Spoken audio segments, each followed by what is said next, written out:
2026 সালের 15ই জুন বিশ্বকাপ ফুটবলের বড় আসর, বড় মঞ্চ। সেখানে মুখোমুখি দুটো দল। একটা হচ্ছে ফিফা র্যাঙ্কিংয়ের 2 নম্বরে থাকা ইউরোপীয় পরাশক্তি ইউরোপ চ্যাম্পিয়ন স্পেন, আর অপরদিকে তাদের বিরুদ্ধে থাকা ফিফা র্যাঙ্কিংয়ের 67 নম্বরে থাকা একটা ছোট্ট দ্বীপরাষ্ট্র কেবো ভার্ডে। দুজনের মধ্যে খেলা চলছে। মুহুর্মুহু আক্রমণ করছে স্পেন, আর একা কুম্ভের মতো, চীনের প্রাচীরের মতো সেই আক্রমণকে রুখে দিচ্ছেন একা একজন গোলকিপার। তার নাম ভজিনহা। বয়স কত জানেন? 40 বছর। হ্যাঁ, 40 বছর বয়সে তার ফিটনেস দেখে অবাক হয়ে গেল বিশ্ব ফুটবলের মঞ্চ। মানুষ অবাক হয়ে গেল তার এই ফিটনেস দেখে। এবং অদ্ভুত ব্যাপার, যে লোকটাকে এই ম্যাচটার আগে কেউ চিনতো না, এই ম্যাচটার পরে তার ইনস্টাগ্রামে ফলোয়ার সংখ্যা হয়ে গেল হঠাৎ করে 4 মিলিয়ন। আজকে রেয়াস্ট্রিতে আমি সৌম্য বলবো সেই অবিশ্বাস্য রূপকথার নায়কের গল্প, সেই ভজিনার গল্প।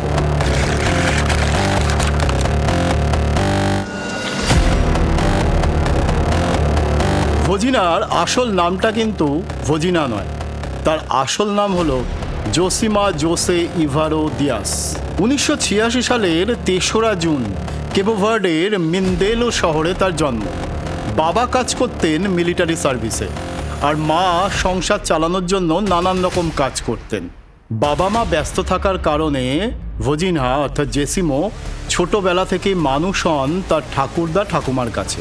আর মিন্দেলো শহরের রাস্তায় তিনি তার থেকে বয়সে অনেক বড় ছেলেদের সঙ্গে ফুটবল খেলতেন। এবং তার ফল কি হতো, সেই বড় বড় ছেলেরা তাকে প্রায় মারধর করত, মেরে ধরে জামা কাপড় ছিঁড়ে দিত, তাকে রাস্তায় ফেলে দিত। আর জেসিমা তখন দৌড়ে চলে আসতেন বাড়িতে। চলে এসে সেই ঠাকুমার আঁচলের তলায় তিনি লুকিয়ে পড়তেন। তিনি একটা আবডাল খুঁজতেন, তিনি একটি আড়াল খুঁজতেন। আর এই কাণ্ড দেখে এই পাড়ার যে বড় দাদারা, মানে বড় বড় ছেলেরা, তার নাম দিয়েছিল ভজিনহা, যার অর্থ হচ্ছে ছোট ঠাকুমা। প্রথমে এই নামটা মোটেই ভজিনার পছন্দ ছিল না, তিনি খুব রেগেমেগেই যেতেন। অবশেষে এই নামটাই কিন্তু চালু হয়ে গেল।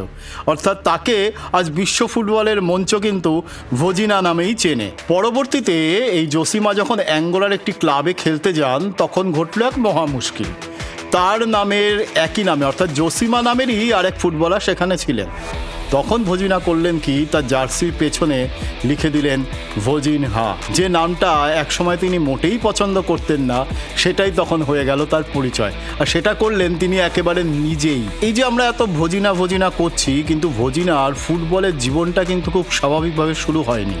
একেবারে গোলাপের মতো বিছানো ছিল না তার রাস্তা, একেবারেই কাঁটার মতো ছিল। কারণ তার উচ্চতা ততটা বেশি ছিল না, অন্তত গোলকিপার হওয়ার মতো তো মোটেই নয়। ধীরে ধীরে তার উচ্চতা বাড়ছিল, মানে সাধারণ বাচ্চাদের যেভাবে উচ্চতা বাড়ে সেইভাবে কিন্তু তার উচ্চতা বাড়েনি। 25 বছর বয়স অবধি, একদম ঠিক শুনছেন, 25 বছর বয়স অবধি ভজিনা কোনো পেশাদার ফুটবল খেলাতে অংশই নেননি, কোনো ক্লাবে তিনি খেলেননি 25 বছর বয়স অবধি। ভাবতে পারেন, যে ছেলেটা, এখন বলবো যে লোকটা 40 বছর বয়সে বিশ্ব ফুটবলে তার নাম চেনাচ্ছেন, সেই লোকটা 25 বছর বয়স অবধি কোনো পেশাদার ফুটবলই খেলেননি। অবশেষে 25 বছর বয়সে তিনি অ্যাঙ্গোলার প্রোগ্রেসো ক্লাবে যোগ দিলেন। এরপরে ভজিনা কিন্তু কোনো এক জায়গায় স্থির থাকেননি, তিনি একেবারে পরিব্রাজক হয়ে ঘুরেছেন, মানে জার্নিম্যান যাকে বলা হয়। কখনো মলডোভো, কখনো সাইপ্রাস, কখনো পর্তুগাল, এমন নানান দেশের দ্বিতীয় সারির অর্থাৎ সেকেন্ড ডিভিশন ক্লাবে তিনি খেলেছেন। সাইপ্রাসের একটি ক্লাবে তিনি 140টিরও বেশি ম্যাচ খেলেছেন। ভজিনা কিন্তু এখনও খেলছেন, মানে বর্তমানেও তিনি খেলছেন পর্তুগালের একটা সেকেন্ড ডিভিশন ক্লাব চ্যাভেসে। তিনি কোনোদিনই রিয়েল মাদ্রিদ বা বার্সেলোনার কোনো সুপারস্টার ছিলেন না। তিনি ফুটবল গোলকিপার হিসেবে প্রচণ্ড পরিশ্রম করেছেন, প্রচণ্ড খেটেছেন, নিজেকে তৈরি করার চেষ্টা করেছেন, নিজেকে দিন দিন আরও উন্নত করার চেষ্টা করেছেন। তিনি একটা বড় সুযোগের অপেক্ষায় ছিলেন, একটা বড় মঞ্চে নিজেকে প্রমাণ করার অপেক্ষায় ছিলেন। আর সেই সুযোগটা তার এলো 40 বছর বয়সে। কাদের বিরুদ্ধে? ফিফার 2 নম্বর র্যাঙ্কিংয়ে থাকা দল স্পেনের বিরুদ্ধে। অবিশ্বাস্য গতিতে দুরন্ত সব সেভ করে তিনি প্রায় একার হাতেই স্পেনকে রুখে দিয়েছিলেন 15ই জুন। কেপো ভার্ডের জাতীয় দলকে বলা হয় ব্লু শার্কস। যাদের এই যে তাদের গতি, তাদের যে খেলার সংমিশ্রণ, তাই নিয়ে ব্লু শার্কস বলা হয়। এই কেপো ভার্ডে কিন্তু এই প্রথমবার বিশ্বকাপ ফুটবলের মঞ্চে খেলছে। তারা এর আগে অনেকবার কাছাকাছি এসেছে, কিন্তু ফাইনালে অর্থাৎ ফাইনাল পর্বে, চূড়ান্ত পর্বে কিন্তু তারা অংশগ্রহণ করতে পারেনি। কোনো না কোনোভাবে তারা বাদ পড়ে গেছে। একসময় ভোজিনা হতাশ হয়ে খেলাই ছেড়ে দিতে চেয়েছিলেন। তিনি ভেবেছিলেন যে আর কি হবে, বিশ্ব ফুটবলের মঞ্চে তো আর আমাকে কেউ চিনবে না, তাই আর ফুটবল খেলে কি হবে। কিন্তু সেই সুযোগ এলো 2026-এর 15ই জুন নিজের জাত চিনিয়ে দেওয়ার। চিরকাল দ্বিতীয় সারির ক্লাবে খেলেছেন, সেকেন্ড ডিভিশন ক্লাবে খেলেছেন, কোনোদিনও খুব নামি ক্লাবে খেলেননি, কেউ তাকে চেনে না। যেটা বলছিলাম না একটু আগে, যে যাকে কেউ চিনত না, একটা মাত্র ম্যাচের পর, মাত্র 90 মিনিটের পর তার ফলোয়ারের সংখ্যা হয়ে যায় 4 মিলিয়ন। কেপো ভার্ডে তো অনেকদিন সুযোগ পায়নি। অবশেষে 2025 সালের অক্টোবর মাসে যখন তারা যখন স্থির হলো যে কেপো ভার্ডে বিশ্বকাপের ফাইনাল পর্বে, চূড়ান্ত পর্বে, এই যে 48টা দল নিয়ে গড়া বিভিন্ন গ্রুপ, সেই গ্রুপে খেলবে, তখন কিন্তু পুরো ফুটবল মাঠের মাঝখানে বসে ভোজিনা কান্নায় ভেঙে পড়েছিলেন। তখন তার বয়স ছিল 39। আর যেদিনকে তিনি স্পেনের বিরুদ্ধে প্রথম ম্যাচ খেলছেন বিশ্ব ফুটবলের মঞ্চে, তখন তার বয়স কিন্তু হয়ে গেছে অলরেডি 40। সেদিনকে স্পেনের ফুটবলারদের দখলে প্রায় 75% সময়ই বল ছিল, এবং পরিসংখ্যান বলছে 27খানা শট অন টার্গেট স্পেন নিয়েছিল, যার মধ্যে অন্তত 10টা শট পুরো একেবারে গোল হওয়ার অবস্থায় ছিল, আর দুটো তো একেবারে অবশ্যম্ভাবী গোল ছিল। পরিসংখ্যান আরও বলছে সেদিন গোলপোস্টের নিচে দাঁড়িয়ে একা ভোজিনা 6খানা দুরন্ত সেভ করেছিলেন, এবং খেলা শেষের বাঁশি যখন বাজালেন রেফারি, তখনও কিন্তু সেই ভোজিনহা কান্নায় ভেঙে পড়েছিলেন। তিনি একা কুম্ভ হয়ে 2 নম্বর র্যাঙ্কিংয়ে থাকা, ফিফার 2 নম্বর র্যাঙ্কিংয়ে থাকা স্পেনকে রুখে দিলেন সেদিনকে। বিশ্বকাপ ফুটবলের মঞ্চে কিন্তু এই যে ম্যাচটা হয়ে গেল 2026-এ 15ই জুন স্পেন ভার্সেস কেপো ভার্ডের ম্যাচটা, এইটাকে অন্যতম অঘটন হিসেবে এখন দেখা হচ্ছে। এবং অদ্ভুত ব্যাপার কি জানেন, একজন গোলরক্ষক হয়ে সেদিনকে কিন্তু ভোজিনহাই ম্যান অফ দ্য ম্যাচের পুরস্কার পেয়েছিলেন। তার মানে ভাবতে পাচ্ছেন কতখানি আধিপত্য ছিল তার ডি বক্সের মধ্যে।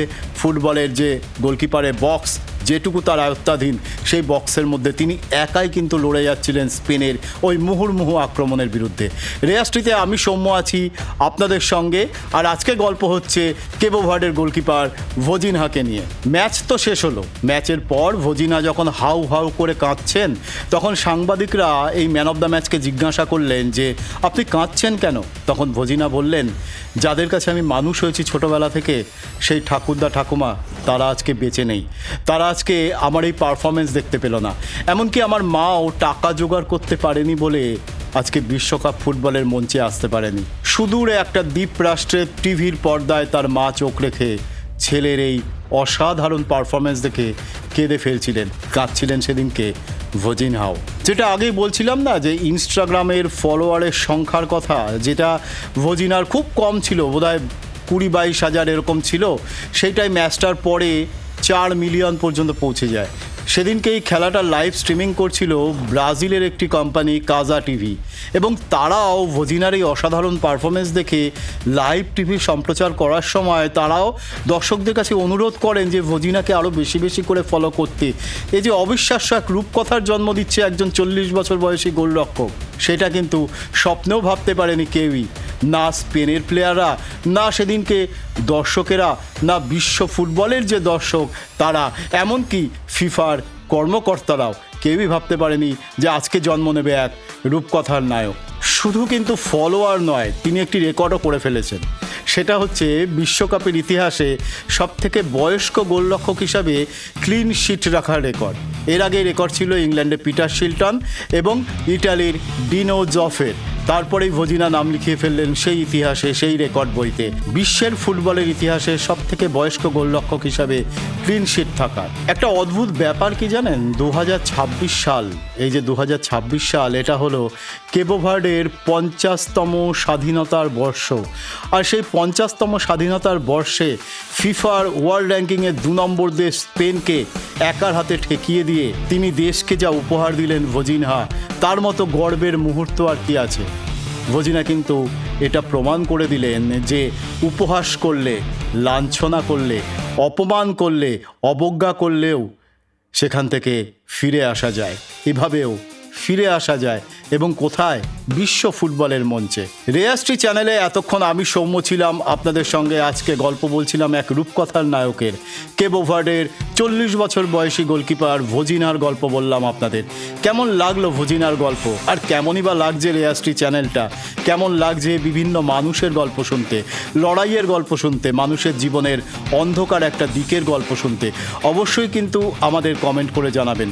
যদি একটুও ভালো লেগে থাকে রেয়াস্ট্রি চ্যানেলটা, সাবস্ক্রাইব তো অবশ্যই করবেন, আর বন্ধুবান্ধব আত্মীয় স্বজনদের মধ্যে অবশ্যই শেয়ার করবেন, যাতে আরও বেশি বেশি মানুষ জানতে পারে এইসব অচেনা, অজানা, অনামা মানুষদের কথা। সকলে ভালো থাকবেন, সবাইকে ভালো রাখবেন।